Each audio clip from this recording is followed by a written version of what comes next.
Hey everyone, welcome back. Thanks for joining us for the second part of our story. Let's jump right back in. Even my own family began to distance themselves.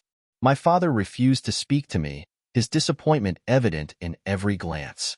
My brother, who had once been my confidant, now treated me with open hostility. "You brought this on yourself," he said during one particularly heated confrontation. "You don't get to play the victim here." His words, though harsh, were true. The guilt was unbearable.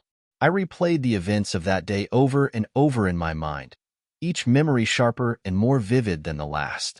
I remembered the look in my husband's eyes when he caught me, the mix of heartbreak and fury. I remembered the violence, the sound of his fists breaking bone, the blood spattered across the walls, the lifeless body of my lover crumpled on the floor. And I remembered my own screams, desperate and powerless as I tried to stop the chaos I had unleashed. Some nights, I would wake up in a cold sweat, haunted by the image of my husband in court, his voice trembling as he recounted the events to the judge. "I lost control," he had said, tears streaming down his face. "The woman I loved betrayed me, and I snapped." His pain was palpable, and it tore through me like a knife. I sought therapy in a feeble attempt to cope, but even that felt hollow. The therapist listened patiently as I poured out my regrets, but her words offered little solace. "You got too comfortable," she said one day, her tone sharp but not unkind. "You stopped seeing your husband as your partner and started seeing him as an obligation. You treated him as if he didn't matter." Her observation cut deep because it was true. But regret alone wasn't enough to mend the broken pieces of my life. I needed action, a way to prove that I was more than the mistakes I had made. I threw myself into rebuilding, even as the weight of rejection threatened to crush me. I tried to create a semblance of normalcy for my children, keeping the house clean, preparing their meals, and ensuring they had everything they needed. But no matter how hard I tried, they remained distant, their resentment simmering beneath the surface. Every so often, I would hear whispers about my husband. The children visited him regularly, their faces lighting up whenever they talked about him. I learned through bits and pieces that he was holding up well in prison, earning respect from the other inmates and maintaining his dignity despite the circumstances. While I was falling apart, he was finding strength. I began to realize that my struggle wasn't just about seeking forgiveness. It was about facing the consequences of my actions and living with the pain I had caused. My husband might never forgive me, and my children might never look at me with love again. But I had to keep trying, if only to prove to myself that I wasn't beyond redemption. Each day was a battle, a fight to endure the silence, the judgment, and the overwhelming guilt. I was living in the shadow of my mistakes, and the weight of regret threatened to crush me. But I clung to the faintest hope that one day, things might be different. One day, I might find a way to make amends. The betrayal wasn't mine alone to endure. It became a shared torment, inflicted on my husband and children in ways I could never have imagined. The affair, the violence, and the fallout didn't just destroy our family dynamic. It left wounds so deep that they festered with resentment and pain. For my husband, the impact was immediate and catastrophic. He had walked into a nightmare, catching the woman he loved in an act of betrayal so blatant it shattered his world. In those moments of uncontrollable rage, he not only lost his trust in me but also his freedom. His violent reaction, while horrifying, was born out of a primal, visceral pain that overpowered his better judgment. In prison, his suffering didn't stop. Though I wasn't allowed to see him, my brother, who worked in the same correctional facility, relayed pieces of his life behind bars. My husband wasn't a violent man by nature, but prison is no place for vulnerability. He had to adapt quickly, developing a hardened exterior to survive. The scars from the fight with my lover were more than emotional. They became a badge of survival in a place where weakness was preyed upon. At one point, he was stabbed during a confrontation, an attack that nearly cost him his life. The news of his injury reached me through my brother, who blamed me without hesitation. "This is on you," he said, his voice dripping with anger. "You put him there. You might as well have stabbed him yourself." Those words echoed in my mind for days, a reminder of the cascading consequences of my actions. But it wasn't just my husband who bore the brunt of my betrayal. My children, once vibrant and full of life, became shadows of their former selves. My eldest son, who had idolized his father, was the first to crumble under the weight of what had happened. He refused to speak to me, instead channeling his anger into silence and distance. When he moved in with his grandparents, he left a void in the house that could never be filled. My second son, though still living under my roof, spiraled in his own way. He turned to alcohol to numb the pain, hiding bottles in his room and withdrawing from the world. I didn't notice the signs at first, too consumed by my own guilt and despair. When I finally did, it was already too late. The damage had been done, and my attempts to reach out to him were met with cold indifference. The twins, my daughters, reacted differently. Their pain manifested as rebellion, screaming matches, slammed doors, and outright defiance. They lashed out at me constantly, their words cutting deeper than any physical blow. "You destroyed everything," one of them screamed during an argument. "You ruined Dad's life, and now you're ruining ours." I had no response. What could I say? They were right. Despite their anger, the children found solace in their father. They visited him regularly in prison, their faces lighting up whenever they talked about him. Through their stories, I learned that he was still the same loving father they had always known, even behind bars. He asked about their lives, gave them advice, and reassured them that they were not to blame for what had happened. He became their rock, even from a distance, while I became the storm that had torn their world apart. One night, my eldest son returned home briefly to collect some belongings. It was the first time I had seen him in months, and I foolishly tried to speak to him. "How's school?" I asked, my voice trembling. He didn't even look at me. "Why do you care?" he muttered before walking out the door. The words stung, but the coldness in his voice hurt even more. The guilt of knowing I had caused this pain was suffocating. I often replayed the events in my mind, wondering if there had been a moment when I could have stopped it all. Could I have resisted the temptation of the affair? Could I have been honest with my husband before things spiraled out of control? Every what if added another layer to my regret, another reminder of the devastation I had caused. As the years passed, the pain didn't fade. It only changed shape. My children began to thrive in their own ways, but their successes felt like a slap in the face. They didn't need me. My sons followed in their father's footsteps, both attending the same college he had gone to and pursuing the same career path. But they never once shared their achievements with me. I learned about their lives through secondhand accounts, overheard conversations, and the occasional comment from my mother. The twins, though still living at home, grew closer to their father with each passing visit. They would return from their prison visits full of stories about him, their laughter filling the house in a way that made my absence all the more glaring. I tried to join in on their conversations, but they would shut me out, their words laced with bitterness. Through it all, my husband remained a constant presence in their lives, even from behind bars. He was their confidant, their guide, and their source of strength. Meanwhile, I was a ghost in my own home, a reminder of the betrayal that had torn our family apart. Looking back, I realized that their pain was not just a consequence of my actions. It was a reflection of the depth of love and trust they had once placed in me. The betrayal was not just mine to bear. It was a burden we all carried, each of us broken in our own way. When my husband was released from prison after 7 long years, I didn't even know he was out. The man who had once shared every part of his life with me had left me completely in the dark. It was my daughters who let it slip during a casual conversation. "Dad's throwing us a party for our 18th birthday. One of them said, her tone nonchalant but her words cutting like a knife. "Can we do ours on a different day? We don't want you anywhere near him."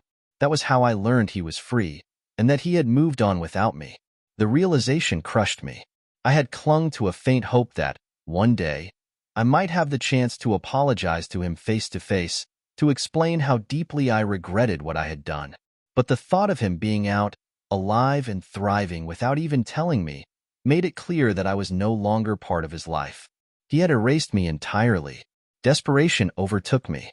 I found out he was staying with my brother, and despite knowing I was unwelcome, I went to see him. When I arrived, clutching a stack of letters I had written over the years, letters he had never opened. I saw him through the crack of the door. He looked older, stronger, and more hardened. His once soft eyes, which had always radiated warmth and love, were now cold and unreadable. "Please," I begged, tears streaming down my face as I held out the letters. "I just need to talk to you. Just once." He didn't take the letters.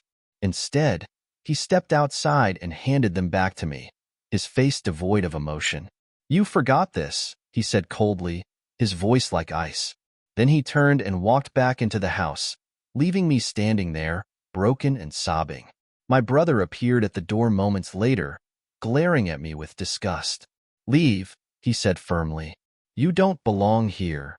I didn't realize until I turned back toward my car that my children had been watching the entire interaction. They stood in the driveway, their expressions filled with contempt. The look in their eyes was a clear message. They tolerated my presence out of obligation, not love.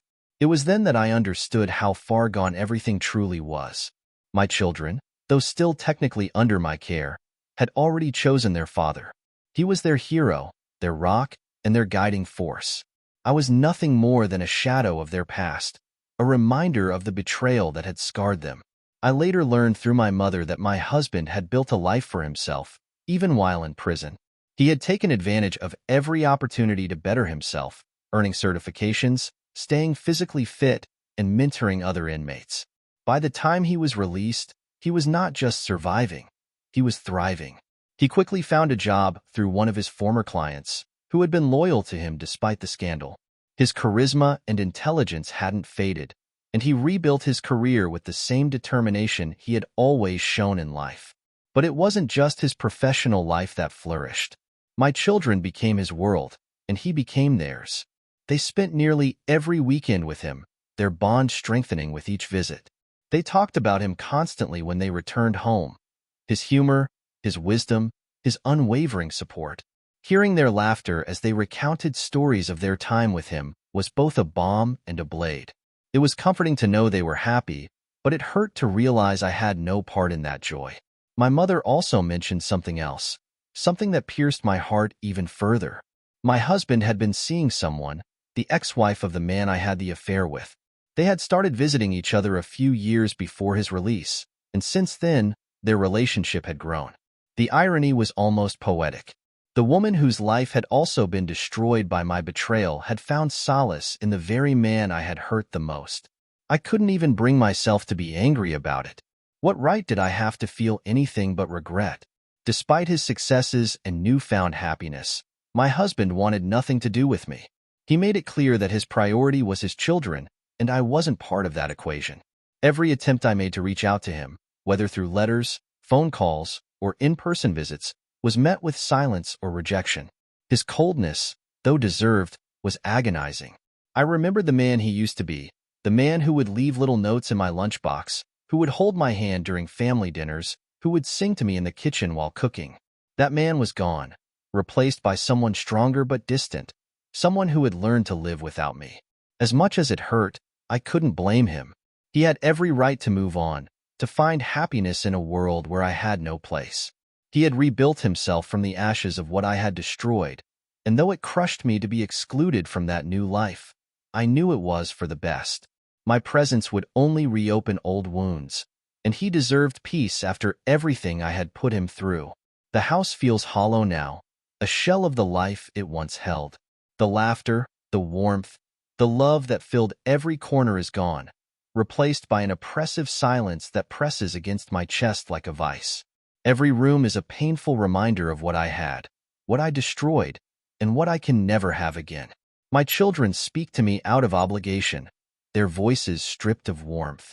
They've grown into incredible young adults, strong, intelligent, and determined. But their success feels like a double-edged sword. While I'm proud of them, I can't help but feel excluded from their lives. Their stories, their struggles, their triumphs, they share all of it with their father, the man they look up to and trust. I am merely a shadow in the background, tolerated but not embraced. My eldest son is the most distant of them all. He graduated with honors, following in his father's footsteps, and is now building a life for himself. I only hear about his accomplishments through snippets from my mother. He never calls, never visits. When I tried to attend his graduation, he made it clear I wasn't welcome. "Don't make this about you," he said bluntly, his words cutting deeper than any physical blow ever could. My second son, though less openly hostile, keeps his distance in his own way. He's polite but guarded, his conversations with me limited to the bare minimum. The twins are slightly more communicative, but their words are often laced with bitterness. They've made it clear that their loyalty lies with their father, the man who never stopped fighting for them, even from behind bars. And then there's my husband, or rather, the man he used to be. I hear about him often, not from him directly, but through whispers and second-hand accounts. He has rebuilt his life in a way that seems almost miraculous. He's thriving in his career, his clients as loyal as ever, and he's even managed to forge a relationship with the ex-wife of the man I betrayed him with. The irony isn't lost on me. While I'm drowning in the wreckage of my choices, he's found happiness, companionship, and a renewed sense of purpose. I've tried to move forward, but every step feels like walking through quicksand. The weight of my regret pulls me down, suffocating any attempt at progress. I've sought therapy, tried to rebuild relationships, and even thrown myself into work to distract myself from the emptiness. But nothing fills the void left by my family's absence. The memories haunt me daily. I see flashes of that day, the violence, the blood, the look in my husband's eyes when he caught me. It was a mixture of heartbreak and fury, an expression so raw that it's burned into my mind. I hear the sounds too, the sickening crack of bones breaking under his fists, the screams of my lover as he begged for mercy, the shouts of the police as they dragged my husband away in handcuffs. Those moments replay in my mind like a twisted loop, a constant reminder of my failure. I also remember the trial, sitting in the courtroom as the 911 call was played. Hearing my husband's voice tremble as he confessed to the assault was soul-crushing. "The love of my life cheated on me," he said through sobs. "I lost control. I think I killed him." The pain in his voice was palpable, a raw wound that bled out for everyone to see. I couldn't even look at him as he spoke. The shame was too overwhelming. Now, I live with the consequences of my actions. My children tolerate me, but there's no love in their eyes. My husband, the man who once adored me, has moved on. And my lover, the man I threw everything away for, is a distant memory, a broken, disfigured reminder of my mistakes. I know I deserve this. I destroyed the life we had, the family we built, and the love we shared. I shattered the trust of the people who mattered most to me, and no amount of regret can change that. Even if, by some miracle, my husband forgave me, the scars would remain. The damage is too deep, too permanent. Sometimes I wonder if things would have been different if I had made another choice. If I had resisted the temptation, if I had sought help sooner, if I had been honest with my husband before it was too late. But those thoughts are futile. What's done is done, and there's no going back. Now, I exist in the shadow of the life I once had. I see my family moving forward without me, their bond stronger than ever. My husband has found happiness in a new relationship, and my children have found stability in his presence. They are thriving, and I am grateful for that, even if it means I'm left behind. But in the quiet moments, when the house is dark and the silence is deafening, I allow myself to grieve.